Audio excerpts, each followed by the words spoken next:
ভাবুন তো, সামান্য বালু থেকে তৈরি হয় এমন এক যন্ত্র যা প্রতি সেকেন্ডে বিলিয়ন বিলিয়ন হিসাব করতে পারে। হ্যাঁ, সেটাই হলো সিপিইউ, সেন্ট্রাল প্রসেসিং ইউনিট, কম্পিউটারের আসল মস্তিষ্ক। সিপিইউ, সেন্ট্রাল প্রসেসিং ইউনিট, সামান্য বালু থেকে তৈরি হয় এই সিপিইউ। কি শুনে অবাক হচ্ছেন? আজকের আধুনিক সিপিইউতে 90 বিলিয়নেরও বেশি ট্রানজিস্টর থাকে। প্রতিটি এতটাই ক্ষুদ্র যে তা একটি ভাইরাস কণার চেয়েও ছোট। অথচ এই ক্ষুদ্র উপাদানগুলো প্রতি সেকেন্ডে বিলিয়ন বিলিয়ন হিসাব করতে পারে। সিপিইউ হচ্ছে কম্পিউটারের মস্তিষ্ক। এটি নির্দেশনা প্রক্রিয়া করে, গণনা সম্পন্ন করে এবং পুরো সিস্টেমে ডেটা প্রবাহ নিয়ন্ত্রণ করে।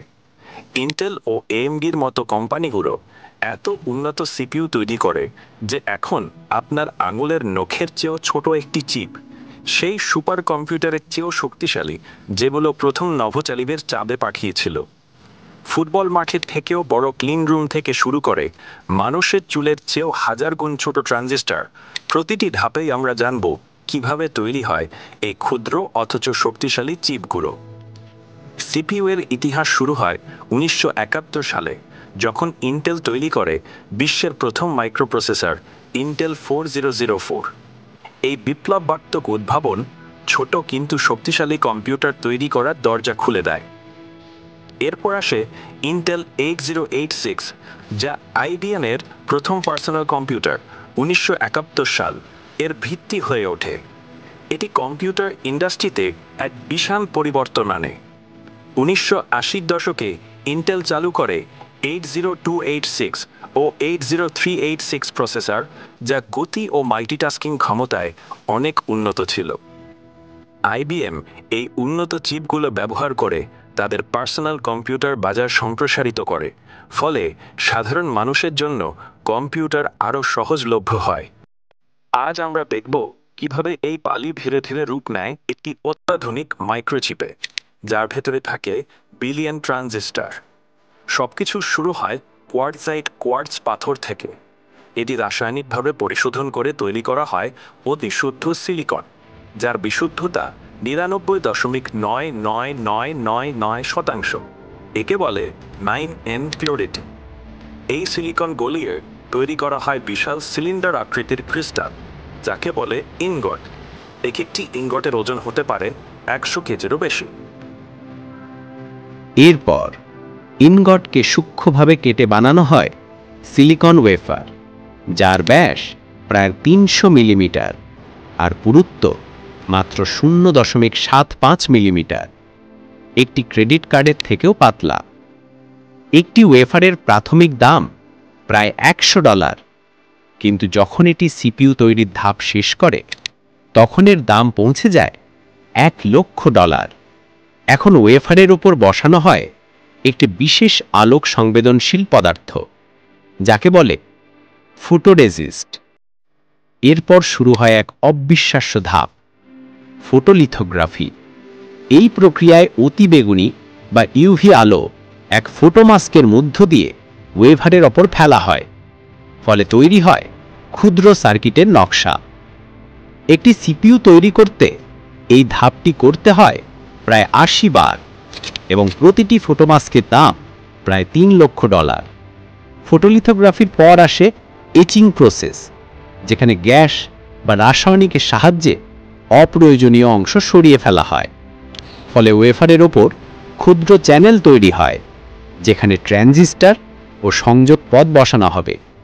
যেখানে বোরন বা ফসফরাস পরমাণু ছোড়া হয় সিলিকনের ওপর, যাতে সেটির বৈদ্যুতিক গুণাবলী পরিবর্তিত হয়। পরে ওয়েফারকে অ্যানেলিং প্রক্রিয়ায় গরম করা হয় প্রায় 1000 ডিগ্রি সেলসিয়াস তাপমাত্রায়, যাতে ক্রিস্টাল কাঠামো পুনরুদ্ধার হয়। এখন ক্ষুদ্র খাঁজগুলিকে পূর্ণ করা হয় তামা ও ইনসুলেটর দিয়ে। এই স্তরগুলোই তৈরি করে সিপিইউ এর অভ্যন্তরের বৈদ্যুতিক সংযোগ। একটি সিপিইউতে প্রায় 80টি স্তর থাকে এবং পুরো প্রক্রিয়ায় লাগে প্রায় 940টি ধাপ।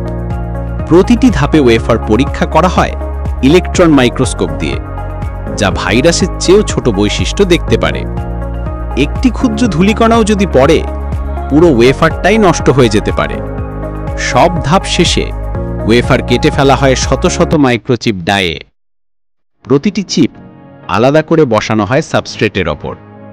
তারপর ঢেকে দেওয়া হয় আইএইচএস বা ইন্টিগ্রেটেড হিট স্প্রেডার ধাতব ঢাকনায়। এটাই সেই ধাতব ঢাকনাযুক্ত সিপিইউ যা আমরা দেখি কম্পিউটারে বসানোর সময়।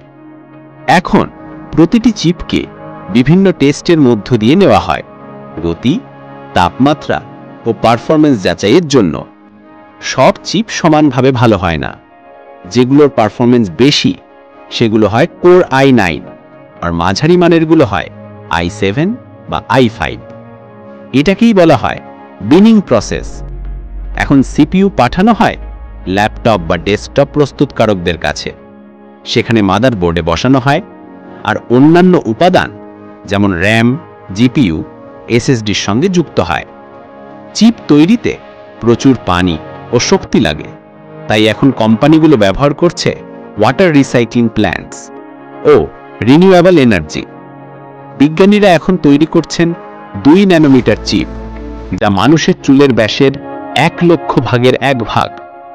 একটি সাধারণ বালির দানা থেকে শুরু হয়ে মাসের পর মাসের বৈজ্ঞানিক প্রক্রিয়া শেষে তৈরি হয় একটি অতি স্মার্ট প্রসেসর, যা আমাদের কম্পিউটার, ফোন, গাড়ি, এমনকি রোবট চালায়।